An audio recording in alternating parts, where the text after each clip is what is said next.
आप अपने Windows 11 में किसी भी पेन ड्राइव को इंसर्ट करते हो माने कनेक्ट करते हो और आपके सामने कुछ इस तरह का प्रॉब्लम आता है यूएसबी डिवाइस नॉट रिकॉग्नाइज, तो आप इस प्रॉब्लम को आप इस एरर को परमानेंटली आप सॉल्व कैसे कर सकते हैं। तो मैं आपको यहाँ पे सबसे पहला प्रोसेस बताता हूँ कि सबसे पहला प्रोसेस में आपको करना क्या है। सबसे पहला प्रोसेस में आपको एक बार अपने विंडोज़ को एक बार रीस्टार्ट कर लेना है, क्योंकि कभी कभार क्या होता है कि विंडोज़ को रीस्टार्ट करने से भी ये जो प्रॉब्लम है, ये जो एरर आ रहा है, तो ये प्रॉब्लम आपका सॉल्व हो जाता है। तो आपको यहाँ पे अपने विंडोज़ को एक बार रीस्टार्ट करना है और रीस्टार्ट करने के बाद फिर आपको यहाँ पे चेक करना है कि वो प्रॉब्लम जो आ रहा था, जो एरर आ रहा था, वो प्रॉब्लम यहाँ पे सॉल्व हुआ है कि नहीं सॉल्व हुआ है, मैंने आपको यहाँ पे चेक करना है।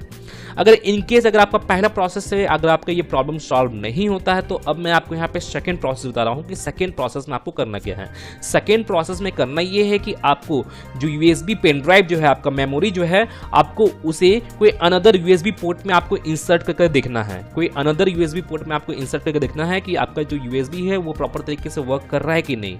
मैंने आपका जो प्रॉब्लम आ रहा था, जो एरर आ रहा था, वो प्रॉब्लम आ रहा है कि नहीं आ रहा है। अगर आपका कोई अनदर पोर्ट्स में भी अगर आपका कोई यूएसबी डिवाइस वाला कनेक्ट है, जैसे फॉर एग्जांपल माउस कनेक्ट है या कीबोर्ड कनेक्ट है, तो मैं आपको बोलूंगा कि आपको उन सभी को डिवाइस को आप रिमूव कर लीजिए, मैंने उन सभी को आप यूएसबी पोर्ट से आप डिस्कनेक्ट कर लीजिए। फिर जाकर आप पेन ड्राइव को आप यहाँ पे कनेक्ट कर देखिए कि आपका वो जो प्रॉब्लम आ रहा था, वो प्रॉब्लम आपका सॉल्व हुआ है कि नहीं, जो एरर आ रहा था वो एरर आपका सॉल्व हुआ है कि नहीं। अगर इनकेस अगर आपका ये प्रॉब्लम तब भी सॉल्व नहीं होता है, तो अब मैं आपको यहाँ पे थर्ड प्रोसेस बता रहा हूँ कि थर्ड प्रोसेस में आपको करना क्या है। थर्ड प्रोसेस में करना ये है कि आपको अपने विंडोज़ की स्टार्ट मेनू में जाना है और आपको यहाँ पे टाइप करके सर्च करना है कंट्रोल पैनल, और आपको यहाँ पे अपने कंट्रोल पैनल को आपको यहाँ पे ओपन कर लेना है। और हो सकता है कंट्रोल पैनल का आपके सामने कुछ इस तरह का इंटरफेस हो, तो आपको करना क्या है कि जैसे आप यहाँ पे देखोगे, यहाँ पे व्यू बाय कैटेगरी का यहाँ पे ऑप्शन सिलेक्टेड है, तो आपको इसे लार्ज आइकन्स कर लेना है और आपके सामने कुछ इस तरह का इंटरफेस शो होगा। तो अब आपको यहाँ पे करना क्या है कि आपको यहाँ पे पावर ऑप्शन को आपको यहाँ पे फाइंड आउट करना है। जैसे आप यहाँ पे देखोगे, यहाँ पे पावर ऑप्शन आपको यहाँ पे शो हो रहा होगा, तो आपको इस ऑप्शन में चले जाना है। और इस ऑप्शन पे आने के बाद अब आप यहाँ पे देखोगे, यहाँ पे आपको मेरा दो ऑप्शन आपको यहाँ पे शो हो रहा होगा। बैलेंस्ड का एक ऑप्शन शो हो रहा होगा और अल्टीमेट परफॉर्मेंस का यहाँ पे ऑप्शन शो हो रहा होगा। या हो सकता है आपको यहाँ पे अल्टीमेट परफॉर्मेंस की जगह आपको यहाँ पे हाई परफॉर्मेंस का भी आपको हो सकता है ऑप्शन शो हो रहा हो। तो आपको करना क्या है कि आपका यहाँ पे इन दोनों में से कोई भी आपका यहाँ पे चेकमार्क किया हुआ रहता है। मैंने जैसे यहाँ पे, जैसे मेरा एक फॉर एग्जाम्पल जैसे आप देखोगे, यहाँ पे मेरा अल्टीमेट परफॉर्मेंस में यहाँ पे चेकमार्क किया हुआ है। अगर आपका बैलेंस वाले में चेकमार्क किया रहता है, तो आपको करना क्या है कि आपको इसके चेंज प्लान सेटिंग्स में चले जाना है। अगर आपके अल्टीमेट परफॉर्मेंस या हाई परफॉर्मेंस में चेक मार्क किया रहता है, तो आपको इसके चेंज प्लान सेटिंग्स में चले जाना है। जहां पे मैंने आपका चेक मार्क किया हुआ है, आपको उसके चेंज प्लान सेटिंग्स में जाना है। जैसे मैं यहाँ पे अल्टीमेट परफॉर्मेंस के चेंज प्लान सेटिंग्स में जाता हूँ और आपके सामने कुछ इस तरह का इंटरफेस होगा। अब आपको यहाँ पे चेंज एडवांस पावर सेटिंग्स में आपको यहाँ पे चले जाना है और आपके सामने कुछ इस तरह का पॉपअप शो हो जाएगा पावर ऑप्शन से रिलेटेड। अब आपको यहाँ पे करना क्या है कि अब आप यहाँ पे देखोगे, यहाँ पे यूएसबी सेटिंग का आपको यहाँ पे ऑप्शन शो हो रहा होगा, तो आपको इस ऑप्शन पे क्लिक करना है। और यहाँ पे यूएसबी से रिलेटेड एक और ऑप्शन आपको यहाँ पे शो होगा, तो आपको इस ऑप्शन पर क्लिक करना है। अब आप यहाँ पे देखोगे, यहाँ पे आपको यूएसबी से रिलेटेड आपको यहाँ पे मेरा दो ऑप्शन दिख रहा होगा, ऑन बैटरी इनेबल्ड का और प्लग इन इनेबल्ड का। तो यहाँ पे मेरा ये जो दोनों ऑप्शन जो है, ये दोनों ही ऑप्शन मेरा इनेबल्ड है। अगर इनकेस अगर आपका भी ये दोनों ही ऑप्शन इनेबल्ड रहता है, तो आपको करना क्या है कि आपको इसे डिसेबल्ड कर लेना है। मैंने इस तरह से आपको इन दोनों को ही डिसेबल्ड कर लेना है। इसका दो सिनेरियो है, मैं आपको बताता हूँ करना क्या है। पहले आपको इसे डिसेबल कर लेना है जिन लोग का इनेबल्ड रहता है, तो डिसेबल करने के बाद फिर आपको इसे अप्लाई करना है, देन ओके करना है और आपको इसे क्लोज कर लेना है और एक बार अपने विंडोज़ को एक बार रीस्टार्ट कर लेना है। और रीस्टार्ट करने के बाद फिर चेक करना है कि आपका जो प्रॉब्लम आ रहा था, जो एरर आ रहा था, वो प्रॉब्लम आपका सॉल्व हुआ है कि नहीं सॉल्व हुआ है। अगर इनकेस तभी ये प्रॉब्लम सॉल्व नहीं होता है, तो आपको वापस से चेंज एडवांस पावर सेटिंग में चले जाना है, जैसे पहले आप गए थे। उसके बाद आपको यहाँ पे यूएसबी सेटिंग्स में आकर फिर आपको यहाँ पे दोनों को इनेबल्ड कर लेना है।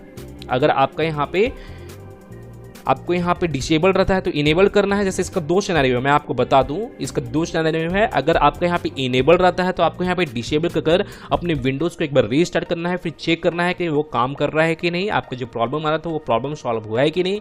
क्योंकि कभी कभार क्या होता है कि इसे इनेबल करने पे भी वो प्रॉब्लम सॉल्व हो जाता है, और कभी कभार क्या होता है उसे डिसेबल करने पे भी ये प्रॉब्लम सॉल्व हो जाता है। तो आपको यहाँ पे दोनों सिनेरियो को आपको यहाँ पे चेक कर लेना है, मतलब इनेबल करके भी आपको यहाँ पे चेक करना है और डिसेबल करके भी आपको यहाँ पे चेक करना है कि आपका जो यूएसबी से रिलेटेड जो प्रॉब्लम था, जो एरर आ रहा था, वो प्रॉब्लम आपका सॉल्व हुआ है कि नहीं सॉल्व हुआ है। मैंने आपको यहाँ पे दोनों सिनेरियो को आपको यहाँ पे अप्लाई करके देखना है, फिर आपको एक बार अपने सिस्टम को रीस्टार्ट करना है, फिर ही चेक करना है। मैं यहाँ पे मैं आपको जितनी भी प्रोसेसेस बताने वाला हूँ या बता रहा हूँ, यहाँ पे सभी प्रोसेसेस को करने के बाद आपको यहाँ पे सिस्टम को रीस्टार्ट करना ही करना है। रीस्टार्ट करना कॉमन है, तो रीस्टार्ट करने के बाद ही आपको यहाँ पे चेक करना है।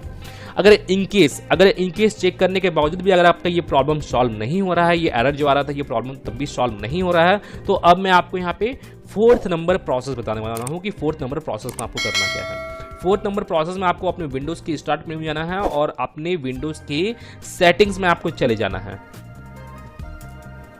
विंडोज़ के सेटिंग्स में आने के बाद अब आप यहाँ पे देखोगे, यहाँ पे आपको विंडोज़ अपडेट का ऑप्शन होगा, तो आपको इस ऑप्शन पे चले जाना है और यहाँ पे आपको अपने विंडोज़ को एक बार अपडेट करना है।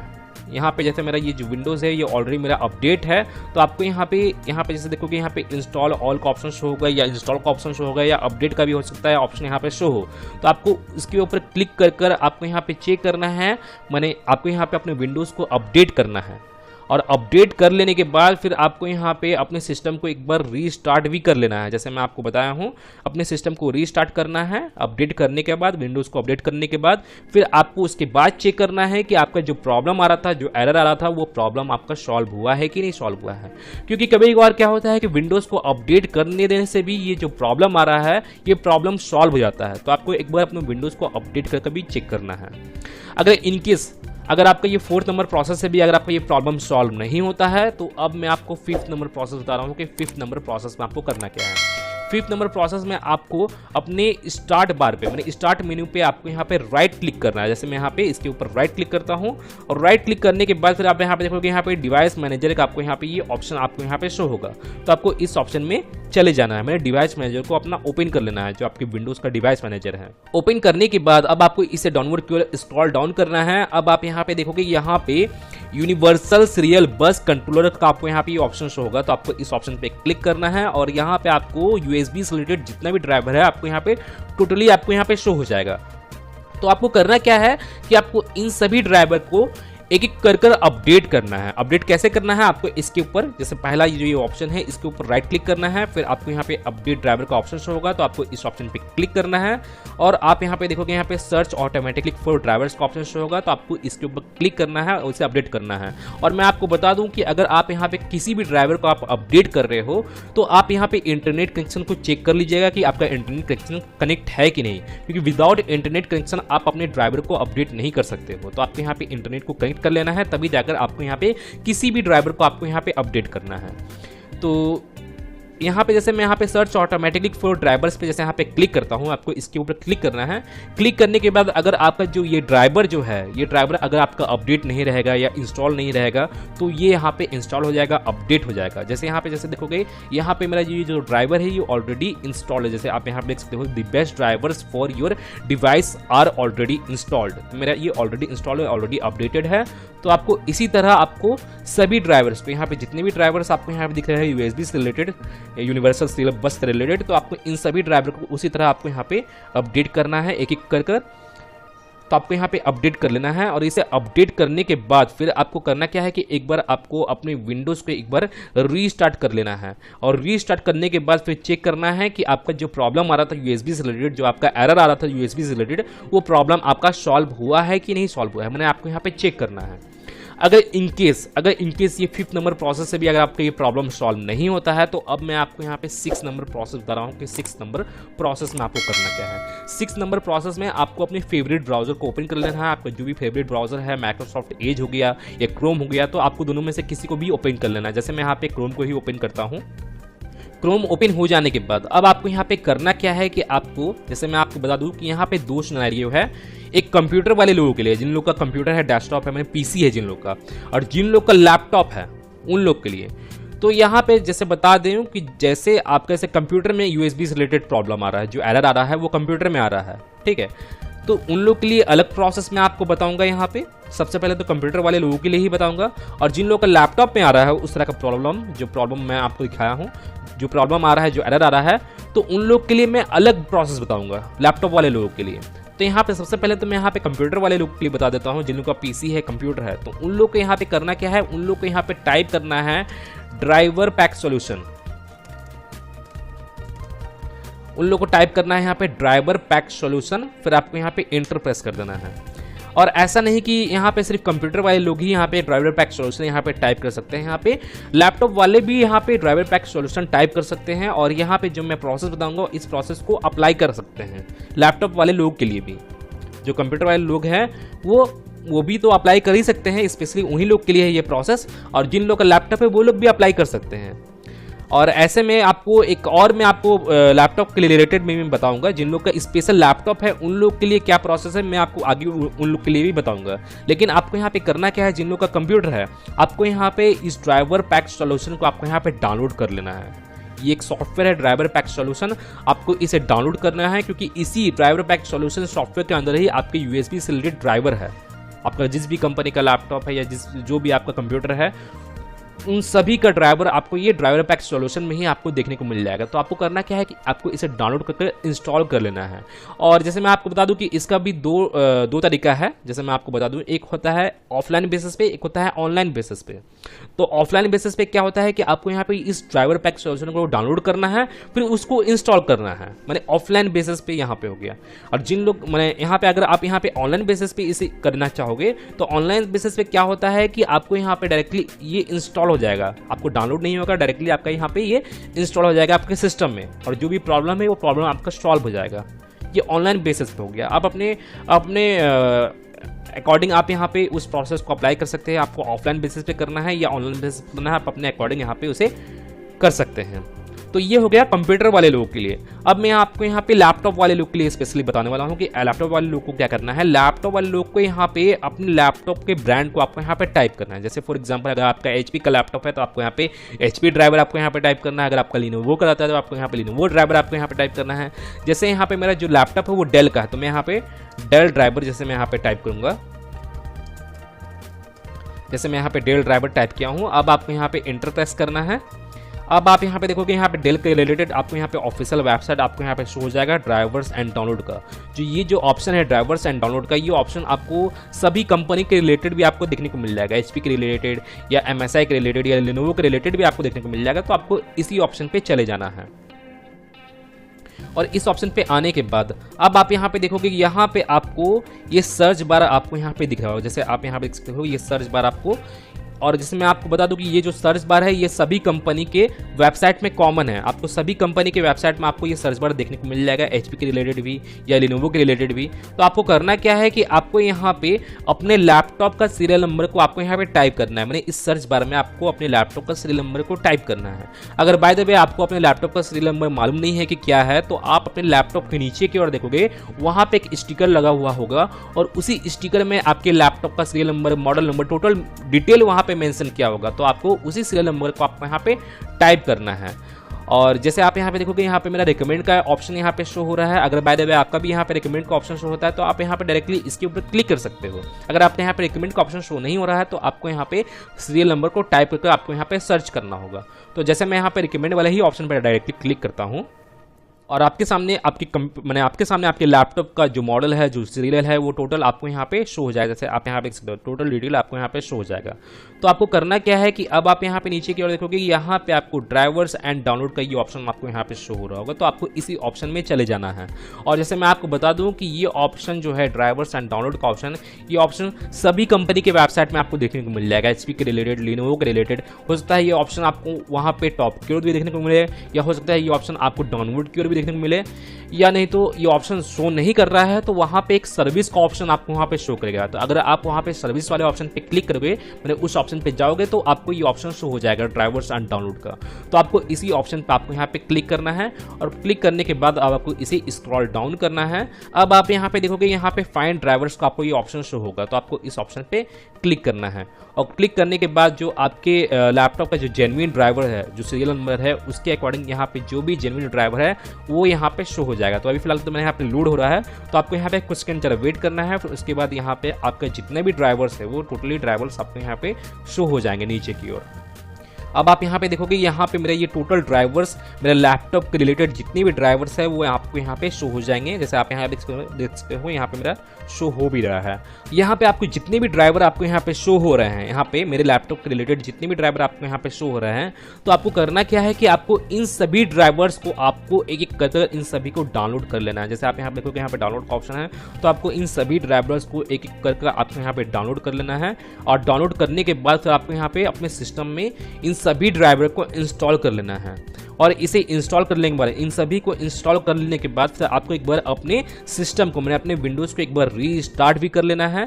और रीस्टार्ट करने के बाद फिर आपको यहाँ पे चेक करना है कि आपका जो प्रॉब्लम आ रहा था वो प्रॉब्लम सॉल्व हुआ है कि नहीं सॉल्व हुआ है। मैंने आपको यहाँ पे चेक करना है कि आपका जो एरर आ रहा था वो एरर आपका सॉल्व हुआ है कि नहीं यूएसबी से रिलेटेड। तो ऐसे जैसे मैं आपको बता दूं कि अगर बाय द वे यहाँ पे ये प्रॉब्लम तब भी सॉल्व नहीं होता है ये 6 नंबर प्रोसेस को अप्लाई करने के बाद, तो अब मैं आपको यहाँ पे 7 नंबर प्रोसेस आगे बताने वाला हूँ।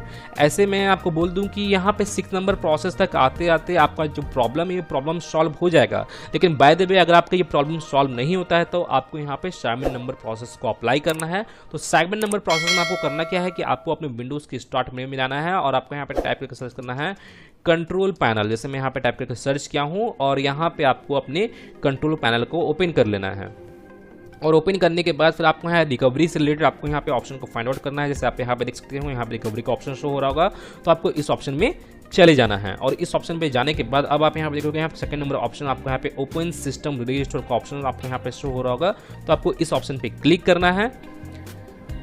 और आपके सामने रजिस्टर से रिलेटेड कुछ इस तरह का आपके सामने इंटरफेस शो हो जाएगा। तो यहाँ पे जैसे मैं आपको बता दूं कि यहाँ पे आपको अपने सिस्टम को रीस्टोर करना है।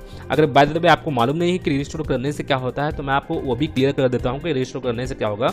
जैसे आप यहाँ पे अपने सिस्टम को रीस्टोर करते हो, तो रीस्टोर करने से क्या होगा कि आपका जो सिस्टम है, आपका जो विंडोज़ है वो 2-3 दिन पीछे चला जाएगा। मैंने 2-3 दिन पीछे, मैंने पास्ट में चला जाएगा। मैंने आप यहाँ पे रजिस्टर करने के दौरान आप यहाँ पे जो भी डेट और टाइम आप यहाँ पे सिलेक्ट करोगे, उस डेट और टाइम के अकॉर्डिंग जो आपका सिस्टम है वो उतने ही दिन पीछे चला जाएगा, मैंने पास्ट में चला जाएगा।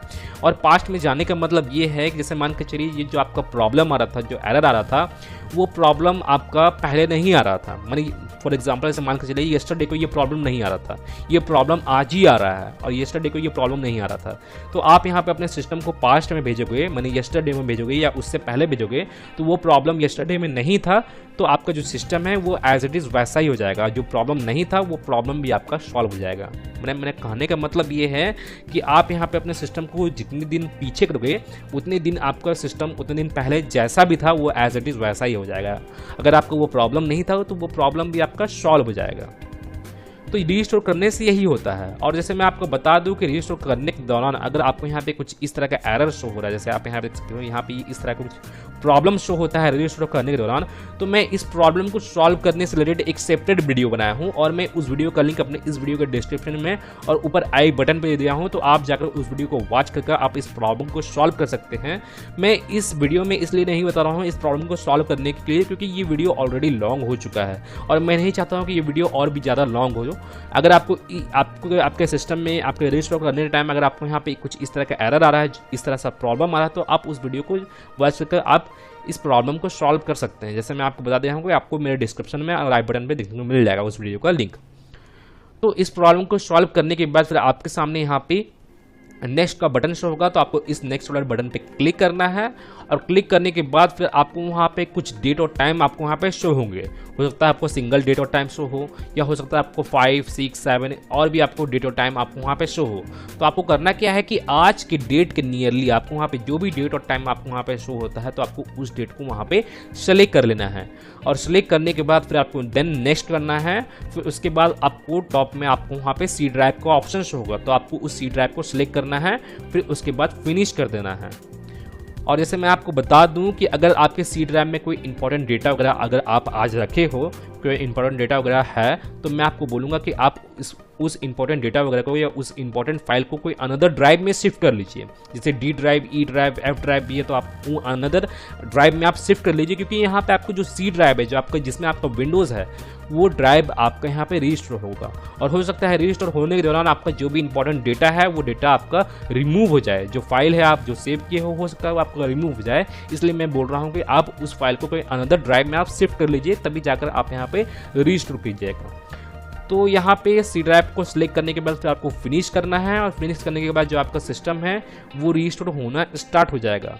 और जैसे मैं आपको बता दूं कि रजिस्टर होने में कितने लोगों का 10 मिनट का भी टाइम लगता है, कितने लोगों को 30 मिनट का भी टाइम लगता है, कितने लोगों को 1 आवर, 2 आवर, 3 आवर तक का भी टाइम लग जाता है। तो वो आपके सिस्टम के डेटा पे डिपेंड करता है कि आपके सिस्टम में कितना डेटा है, उसके अकॉर्डिंग ही आपको यहाँ पे टाइम ड्यूरेशन देखने को मिलेगा। तो यहाँ पे आपको अपने सिस्टम को कम्प्लीटली रिस्टोर कर लेना है, हमें पेशेंस रखना है और आपको यहाँ पे अपने सिस्टम को रिस्टोर कर लेना है। और रिस्टोर करने के बाद जो आपका जो प्रॉब्लम आ रहा था, जो एरर आ रहा था, वो प्रॉब्लम आपका सॉल्व हो जाएगा।